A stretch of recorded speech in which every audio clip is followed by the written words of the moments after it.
Hello, I want to do an update on my reading of War and Peace by Leo Tolstoy. The translation I'm reading is on my phone. It's by Anthony Briggs. Because I found that all the different translations have a different feel to them, and when I read one, I couldn't get into as much as when I read this Anthony Briggs one. I really like it.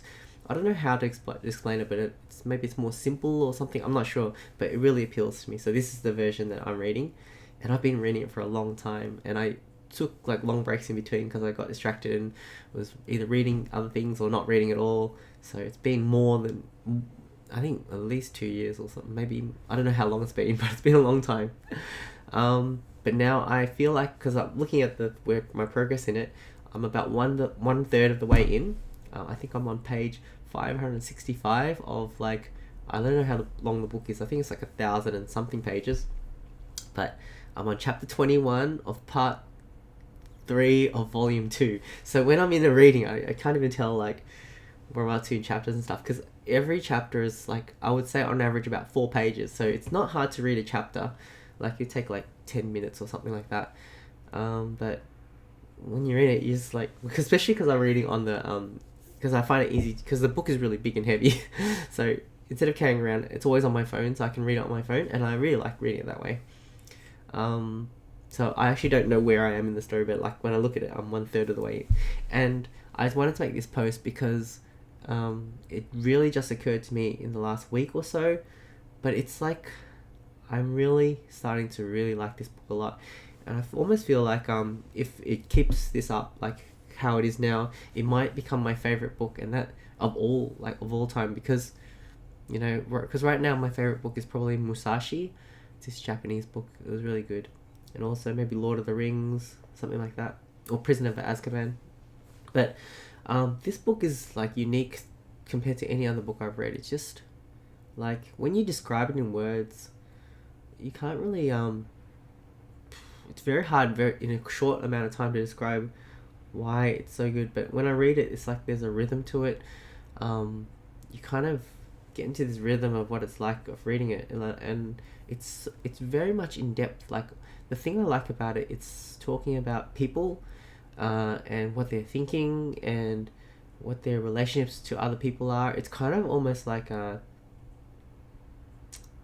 don't know, like showing how society is, or how the world is, like people are. And this is written a long time ago, and also about people who lived even longer before that, in a different country, but yet it still carries over to now. Like it's very similar. One example of what I really liked in the last week that I read was there's this character named Prince Andre, and I may be saying it wrong, but this is the impression that I got when I read it. Like for 4 months or so, he was really getting into like his job with the military and like doing all these tasks that he was assigned to him and all this stuff. This is me interpreting it, which is a general gist. And like he was so into that, trying to impress people and all the status and everything like that. And then for some reason he found, this is me, and then I think he got disillusioned somehow. Like, what's the whole point of it? Like it doesn't make any difference or something like that. And then I think he was looking at like, I forgot what made him exactly start to look differently, but there was a moment, I'm pretty sure that I forgot what happened in the chapter, because I read it just a chapter and this was many chapters ago. And then he was just looking, and maybe he saw some poor people and saw they were so happy, or the weather changed or something. I don't know what it was, but somehow he just realized that what's the point of life? But then he saw these little kids or something, and they were so happy, and he was like, I want to be like that. Or he saw a tree or something, and somehow that made an analogy of him, like, because I think there was a chapter where he saw this tree and it looked really dead, and like, and then the next day he looked at it and it kind of had like a vibrancy of like light, like spring coming out or something. I forgot exactly what it was, but it was something like that, I think. But then he's just been since then he's been slowly changing his philosophy on how his viewpoint on what is important in life. And then in the last few chapters he went to this dance, and that's the thing about this book, it's just not just one character, it's so many characters, but there's a few main characters that you follow along. And usually the main characters that they follow along are pretty likable for me, I think. So there was this girl named Natasha. She's young and she's just going to... It's her debut. She's going to this like ball. And it's the first time she's ever been, and she's really nervous. And when she gets there, no one's asking her to dance. Like, no one at all. And she's like really worried, like, you know, I really want to dance. This is her thinking. She goes, I really want to dance, but no one's asking me to dance. Like, what's going to happen? And then this guy named Pierre, like, he's one of the main characters as well. Because I think he's her uncle or cousin or something like that. And he goes to Prince Andre, oh, look at that girl, you know, maybe you should ask her out. Ask her to dance. And Andre's like, okay. So he goes over to her. And initially in the story, Andre was like really... I think he looked down upon Natasha, and I think her family's the Rostovs. He looked down upon them, and her mum and all that didn't like him because he seemed really arrogant. But then he's changed since then, actually. And so he asks her to dance, and then she's just so happy. And when she dances, she's got this like a liveliness and happiness and joy, like so different to everyone else in the society that Andre is like part of in the dance. Like, he just finds it so invigorating and makes him feel alive, and he just loves it. It's such a good time. She has a good time. Everyone else is like looking at her, and then after that, everyone starts dancing with her. Like, the whole night, people are just continuously dancing with her. She has the best time. Everyone just loves. Yeah, and Andre's like, he's not like looking at her in particular, like, oh, I love this girl, but he's thinking of the spirit that she embodies, and he's like, that's amazing. It made me feel better, and he feels really good after that. And like, he was just thinking about how, and it made him think more, like, and he was thinking, like, this is what's important in life, these kind of fun things. And so when I read that, it really kind of parallels how I feel about life too. It's like, those are the moments that you really live for in a way. And so, and then he goes on another path, like, he goes, I want to quit my job in the military, I want to just set up my son so he's got a like good situation or something like that. I want to travel the world, travel Europe, you know, go see all these places, you know, while I'm still young and strong, you know. That's his path in life, and it's really, really cool. So when I read that, it was like really interesting. Like, it's kind of like lots of wisdom about people and life and how they see things. Yeah, and just this very last chapter I looked at, oh no, chapter before that I really liked as well, because they were talking about this party, and it was like this guy, I forgot what his name was, but he's one of the characters just popped up, but he was like always laughing, but there was no mirth. It was like, it said there was no mirth behind it. Like, he was ha ha ha ha all the time, like, and everyone around him was like ha ha ha, but there was actually no joy in actually what they were saying.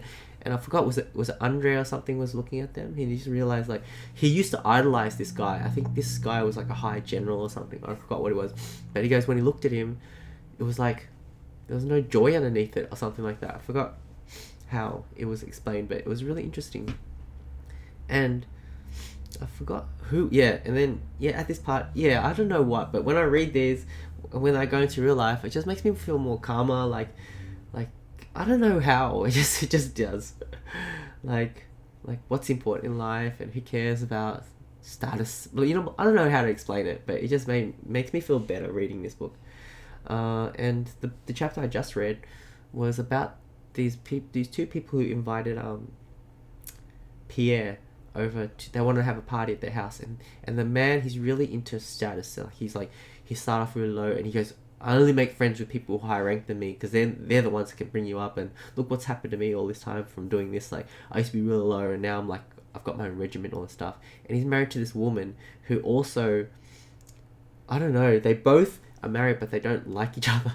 I think he thinks she's like weak and useless and like frivolous, and she thinks he's like arrogant and doesn't know anything and thinks he's the best, but they don't say anything. But like, it's so funny, like one scene where he went over to his wife, like he saw her and he went over to kiss her, but then before he saw her, he stopped. He saw like his rug was like, a bit of the rug was folded, so he went over there, fixed it, then went over to her, and then give her a peck on the lips. But those little scenes like that, it just sums up so much just by the actions. Like obviously he's not passionate about it if he's like going to fix up like the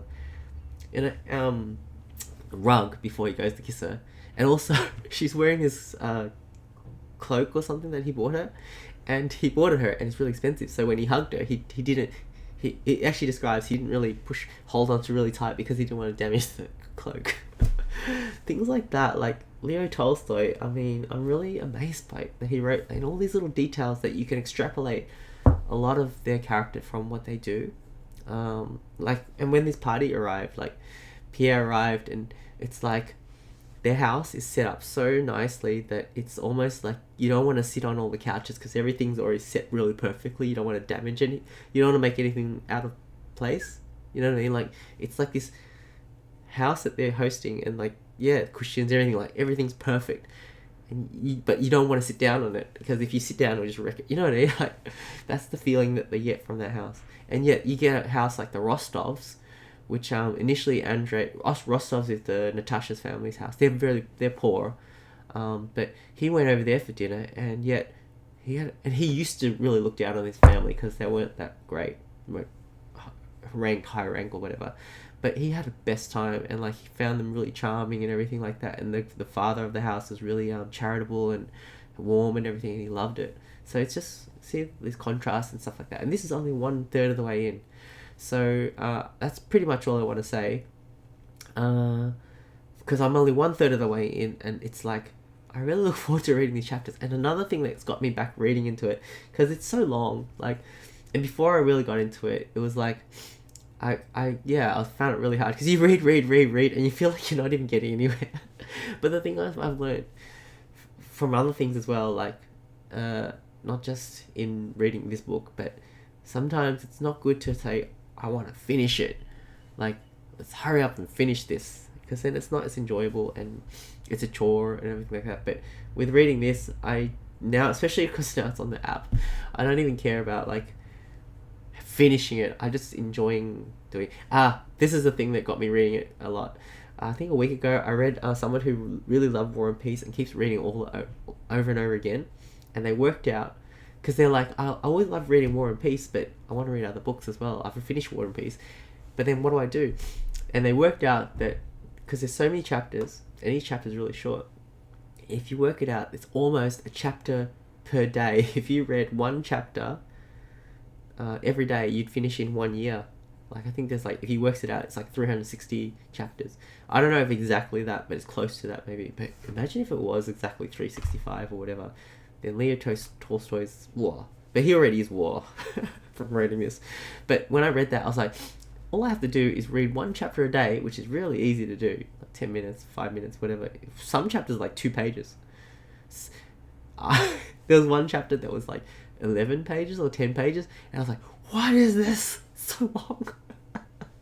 I got really spoiled. It was only one time, I think it was, but I got really like, what? 10 pages? It's ages. Anyways, so what I'm saying is, like, if I read one chapter a day, I'm like, oh, that's good, I achieved my quota. But sometimes I'm like, I'm gonna read 2 and make it like half the time. If I read 3, whoa, it's like no time at all, finish it in no time. But yeah, so that makes me very want to read it every day, because I know it's like 1 year I'll finish it. Less than a year now, because I've got 1/3 of the way through. But also, I really enjoy it now. It's not like reading it's a chore anymore.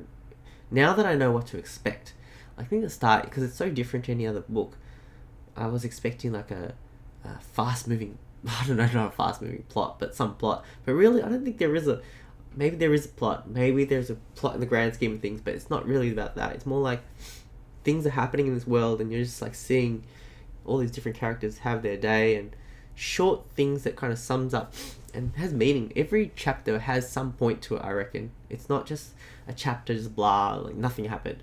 It's like there's a reason for it. I don't know how to explain it. It's like written by someone who knows more than what I know about it. But I just really like this book. There's a rhythm to it. Falling in love with it, and if it keeps it up, it will become my favorite book. Like, no other book will compare to this one to me. Like, it's just so deep, and wow, I don't know, and I really love the meaning behind it. Anyway, I think I'll finish it there, and I will have I plan to do more updates as I read it as well. But here's one where I really fell in love with it. That's where I started falling in love with this book. And thank you for watching, and see you later. Bye.